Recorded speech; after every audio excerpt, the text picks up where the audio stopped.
Good morning. It's a lovely morning, actually, given the fact that it's pretty chilly. I have reached another learning moment, and as I have reached another learning moment, thus we have another video.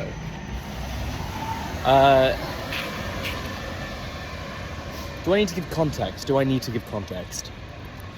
Okay. I was doing my, I guess, acting class yesterday. I don't like calling it that. I hate calling it that. But, because it's not. It's a course. Let's call it a course. I did my course yesterday.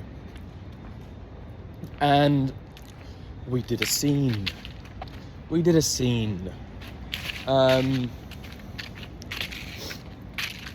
And I went into that with goals. And the goals were, I think I worked as hard on that scene as I could. And I don't have a lot of spare time during the week because I work full time. I work 45 hours a week, 5 days a week. So I get up really early, so I have a bit of time before I go to work, and then so I go to work at maybe work at 7, so I get up at 5, and then when I come home, I try to go to the gym straight after work most days. There's actually my boss. I'm not going to show you, but my boss is currently on a billboard right outside my fucking place, which is stupid. Shut up. Anyway, so yeah, and then I'll finish work and go to the gym. If I don't go to the gym, I'll come straight home. I'll make dinner, and then by the time I made dinner, it's 6 o'clock already, maybe 7. And I'd be like, okay, I've got an hour before I've got to go to bed. So, because I go to bed at 9, so I can get up early. And that's just reality. I'm not necessarily complaining about that. It's fucking annoying, but if I want to live in London and live fairly well, I have to have that kind of job. And I'm going to be honest, the job that I have is really possibly one of the better ones it could be. I've worked quite hard to, I've had a lot of shitty jobs, and I've worked quite hard to be able to get to a point where I don't, it's at that sweet spot of boring enough and not asking too much of me, that I'm not overspending time at the job and thinking about it outside of work, but at the same time stimulating enough that I'm not bored out of my fucking mind. So which is quite good. And so far, I'm quite happy with it. When I get sick of it, I'll move on. That's just how I work, baby. Anyway, that's not the point. Point is, I realised, because I'm saying all this because last week we had to do a scene as well. I didn't end up doing the scene, but we still had to prepare. And I realised, oh shit, I don't have as much time to learn these lines and do the work as I thought. And I got to that day, and I wasn't as prepared as I wanted to. I probably still could have got through the scene, but I made the mental note, okay, I'm going to really put effort in. And so my aim was to get through the scene and kind of disappear into it. If you're an actor, you'll know what that means. It means, not have to be thinking about what's my next line. And I did that. Did I perform perfectly? No. I think I got so excited about performing the scene, which I think is good, that I think I went a bit crazy into it. It's a very high emotional scene that we did anyway, so very easy to do that. And then the other thing was, what the fuck? Oh. Blimey, bro. His car made that noise. The other thing was, I've been doing a lot of work vocally over since I started the course, but a bit before that, but primarily since I started the course. And I think this week, every week I've been hitting a new high with it. I've been finding a new good thing that's going on, but primarily this week I really found he's still driving. It really showcased how much work I've been putting into it. For me, I don't know how many other people would have noticed this. I highly doubt it. But yeah, I got through the entire thing, and I wasn't straining, which is brand new for me. I felt pretty supported and everything. You know, this scene had us screaming at each other, and my voice was tired by the end of it, but it wasn't strained. It wasn't unhealthy. There were a couple of moments where I hit an unhealthy point, but 1 or 2 moments is miles better than always doing it, and that's huge for me. So taking away those positives was really good. However, this is the first time I been really critiqued, and I was critiqued, and that's good. I'm not saying that's not good. Of course, that's fucking good. That's what I want. And you know, I took the criticism and I did it. But I noticed, I don't think anyone else would have noticed this, but I noticed feelings rise up in me about how I took the criticism and what I made the criticism mean. This is more particularly after I sat back down again and watched other people get up, and I was noticing how the criticism that I had taken, or what I had made that mean, and what my performance had been, how that coloured what was said afterwards to other people. It was constantly he said something good about this person, because they all did the same scene. This person did this thing well, therefore he thought that I did it badly. Does that make sense? And I started noticing it, and noticing that I started to not feel so great. And so, I mean, every week I go, I've come away feeling I didn't perform exactly how I wanted to, or I don't feel so great about how I did today in some aspects. And that's really awesome, because then what I've done is I've taken that as direction. I go, okay, brilliant. I spend that evening, I always get myself like a little treat, a little takeaway or something, a little comfort food thing, because it's difficult. You know, you are bearing yourself open. So, and I kind of use that as a moment to reflect. You have a little comfort food, you go, well done for doing this, reward yourself for getting through it, because yeah, it was difficult, even if it didn't really feel too difficult in the moment. Validating the feelings, I guess, and then going, okay, now what? Now what are we going to do?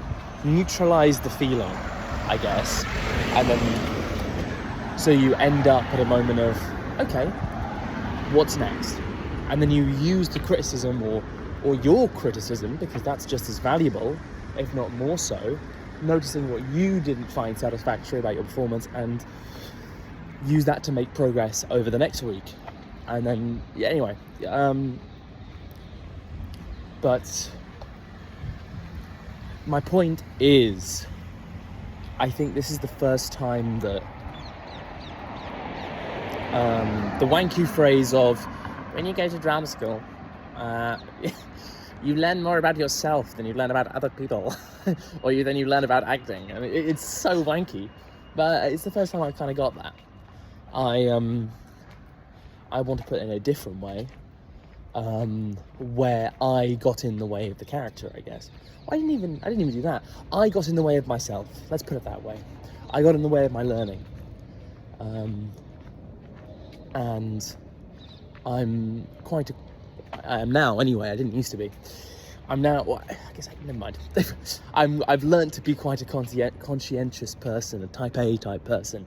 So, I want to learn as much as possible, and I want things so badly that actually relaxing and enjoying the moment is quite difficult, and taking my foot off the gas a bit. And that's another thing to kind of take away from this. I think I was just trying a little bit too hard, buddy. Just chill out a bit, man. Just trust it. Anyway, the point is, I think the point of this video is to talk about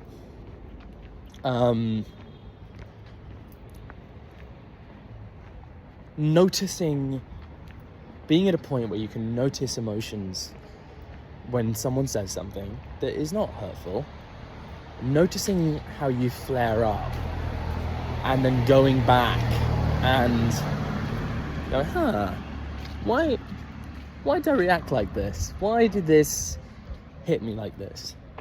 And then trace that back. I mean, of course, there's a number of books. I haven't read this, but I'm going to.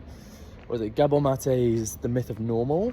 I think is the big one that went off, which is talking about childhood traumas. I'm still not 100%. I need to read. This is why I'm interested. I want to read this stuff, because the whole childhood trauma thing, I understand cognitively that as a kid, someone says something, or someone you really care about, let's put it that way, like a parent says something. I mean, I've had moments like this, where even completely just offhandedly, a parent goes, that drawing of a spaceship is a bit silly. And the child who thought it was really awesome is completely crushed by that. And from then on thinks that any art that they produce is silly, fundamentally. There's so much more into it than that, I know. But I don't understand why. So that's something I'm interested in. I want to follow that, follow my nose a bit on that, and unpack that a bit more. And I think what is interesting is exposure.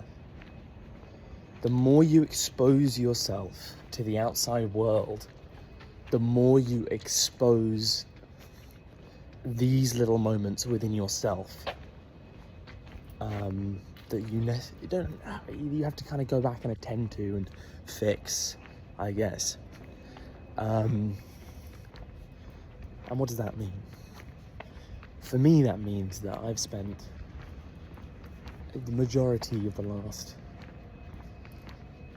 3 years in isolation by myself, and especially the majority of the last 6 months very much by myself, even more so, I would say, because in the last 6 months I haven't been looking for community or social outlets. I've more or less been hibernating in a good way. This is not like it's been healthy. I don't want to put this across as something that's like I'm necessarily hiding from the world or anything. It's a period that I'm currently going through, and it's good. I like it. I want to not have dependencies right now and put all of my focus on my acting. I want to use this time while I have it. I've done a huge amount of learning in this period, huge amount. Reading as well, huge step forwards in a lot of ways. And I think it's really helped strengthen me for the social world when I eventually get back into it properly, which I am starting to do. Like, I think I have actually made a lot of social step forwards as well. Like, it's really hard to kind of put into words, I guess. But the point is, I've started to notice how social interactions are in my day-to-day a lot more over the last month or so. Specifically how I act and what interactions do to me. I come away from an interaction and go, how did I react to that? Why did I react this way? How did I feel about that? And unpack it a bit more.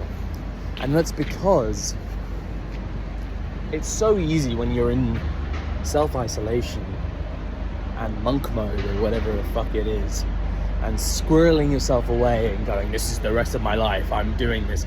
It's quite self-gratifying, it's quite self-flatulating, and you're actually not, there is a hard thing you're not doing, and that's interacting socially. there's a fine line. I'm definitely not knowledgeable enough to really get into the weeds of this topic, so I'm not going to talk too much about it. But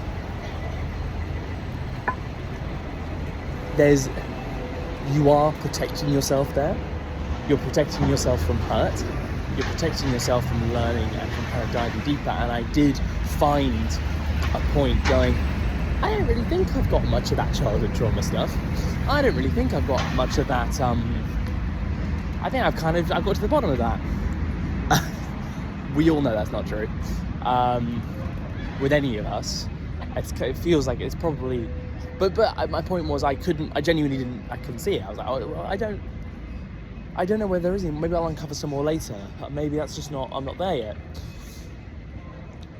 It is the interaction with others that you really start to become cognizant of your feelings and what people say and how you react to them.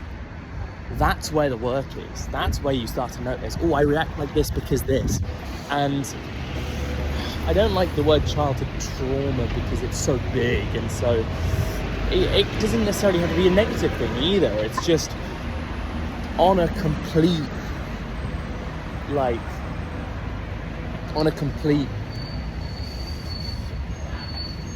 neutral plane. It's just I react this way. I tend to react this way to things. And here's the evidence for why that may be. Because I don't think it's also one neutralized point. I think there is definitely, and it's weird how these things flare up as well. Like one specific memory that you remember in a haze of other memories that you just cannot fucking remember. One stands out, and as soon as you start to think about why you're reacting this way in a little bit, you immediately go, oh, it's because of that. It doesn't take a lot of searching to figure out why that is, and that's so interesting. But maybe that's a catalyst. Maybe when this self-belief idea first appears, and then it's reinforced by other things. Again, this is just me spitballing. Certain ideas and snippets of other conversations I've heard. I really need to read this book. This is what this video is making me understand. I need to read this stupid book. Okay, I'm going to do that. This really went on a bit of a tangent. I didn't expect it to do that much. Yeah, I don't know what I'm going to title this video either. Something profound. Anyway, all of this is positive, by the way. I don't want us to sound all negative. Like, all of these discoveries are positive. Every time I come away from one of my course things, I come away with a feeling of almost negativity.